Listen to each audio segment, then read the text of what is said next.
went to the doctor. The doctor said, you are going to die. You are going to die.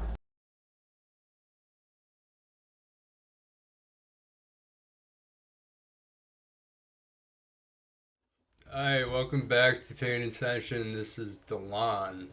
I am going to be covering blood pressure in regards to a couple different things and how to effectively pretty much regulate it, if not lower it, especially if you're on cycle or you're in between cycles or you just have general questions about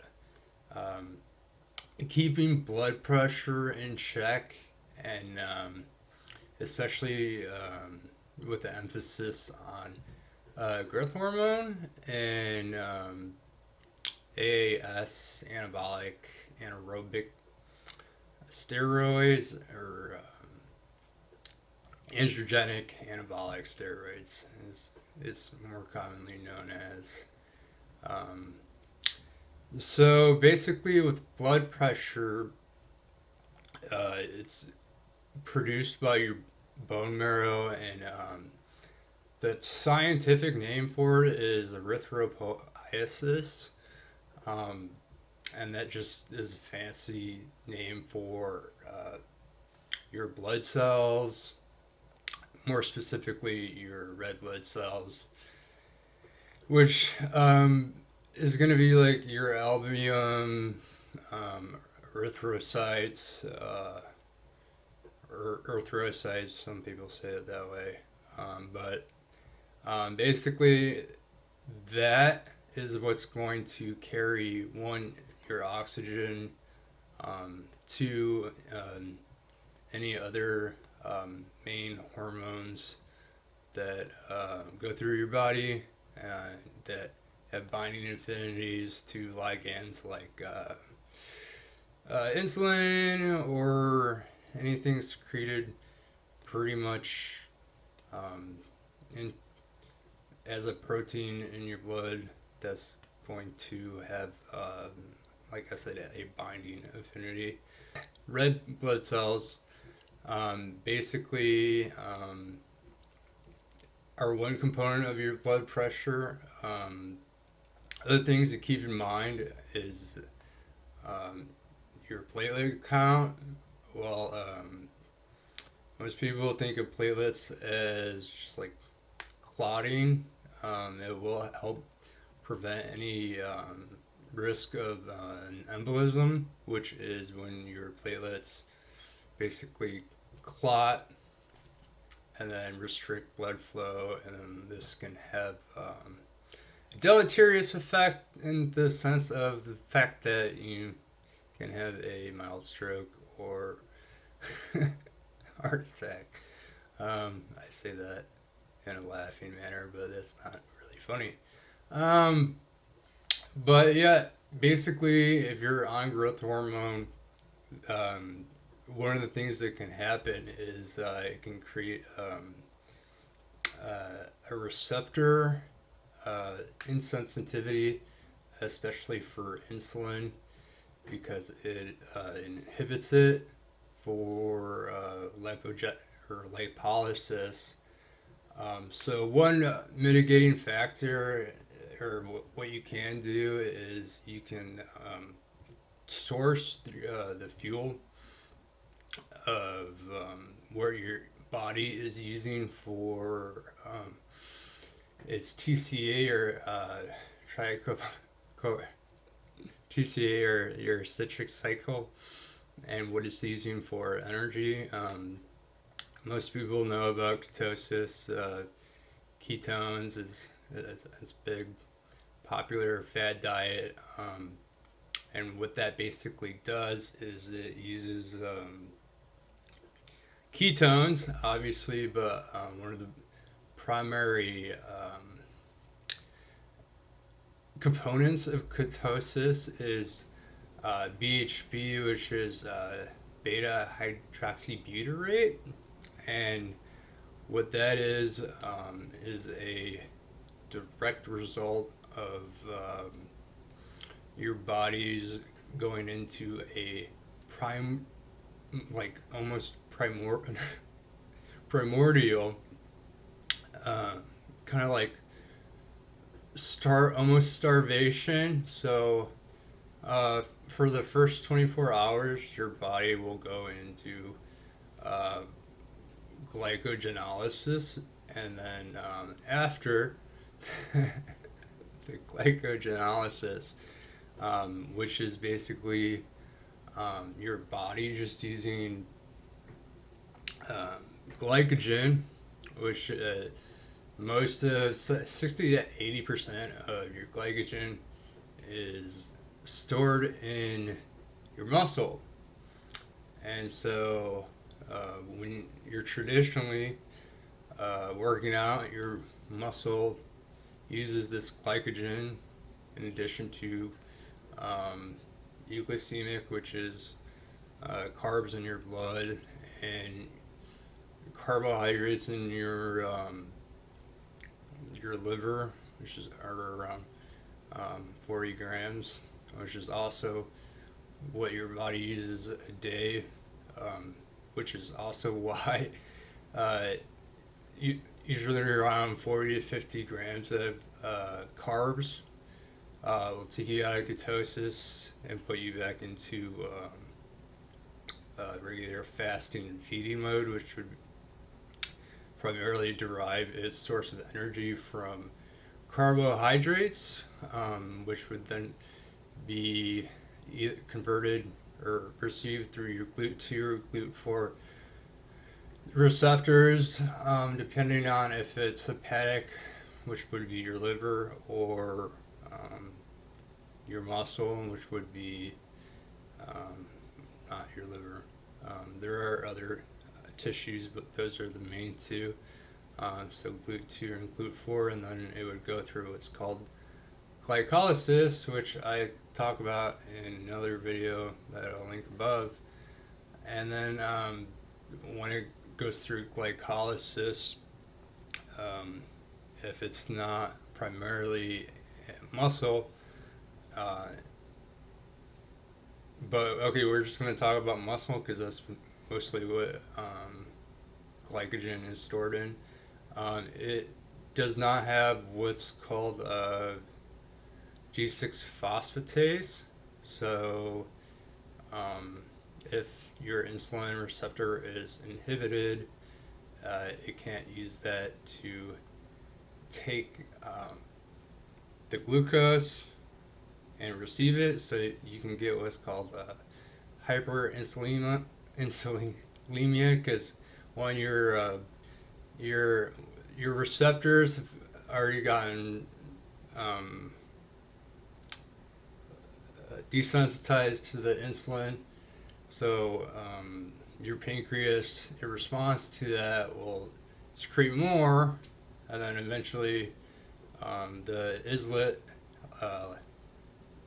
Langerhans cells in your liver will stop producing, which is why it's good to cycle your growth hormone cycles. But let's say you've gone too long on a growth hormone cycle and you have high blood pressure, right? Because that's what we're talking about. And part of the problem is your insulin receptors are agnostic and aren't taking any response to that protein that's floating around. So your pancreas is producing more of it, and so one, you can donate plasma, which will get rid of some of the hormones, and eventually what you can do is what I was just talking about is you can source what your body is using. So instead of it having to use carbohydrates, which is triggered from insulin and then PI3K and then ACT signaling through a phosphorylase A, G, and C cascade, now it will use ketones, which are generated, or the final product of ketosis is what I've referred to earlier, which is VHB or beta hydroxybutyrate, and that is primarily derived from adipocytes or white adipose tissue. And so that is one way to mitigate those blood pressure issues.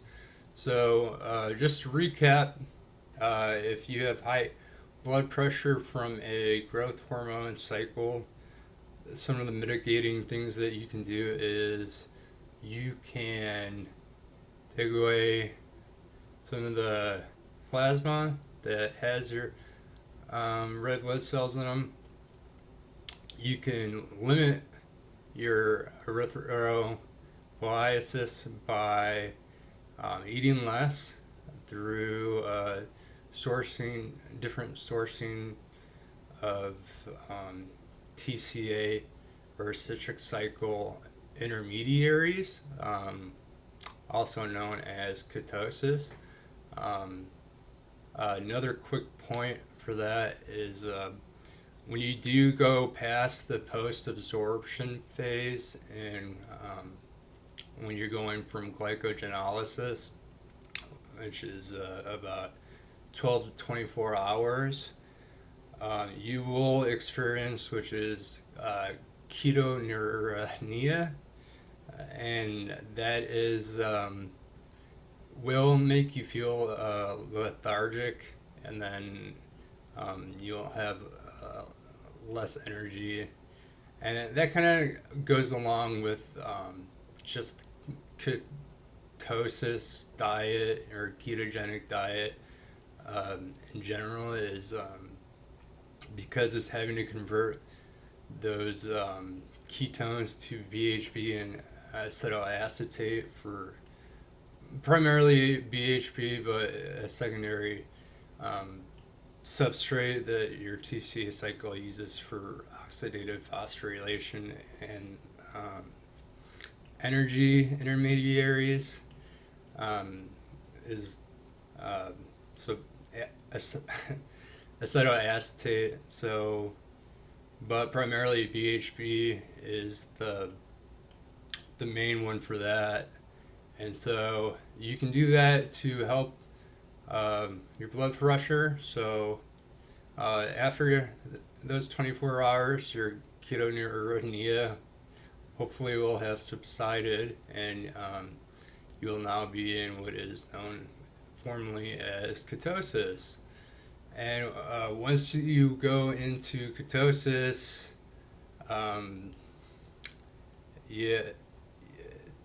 those 40 to 50 grams of net carbs I wouldn't rely on.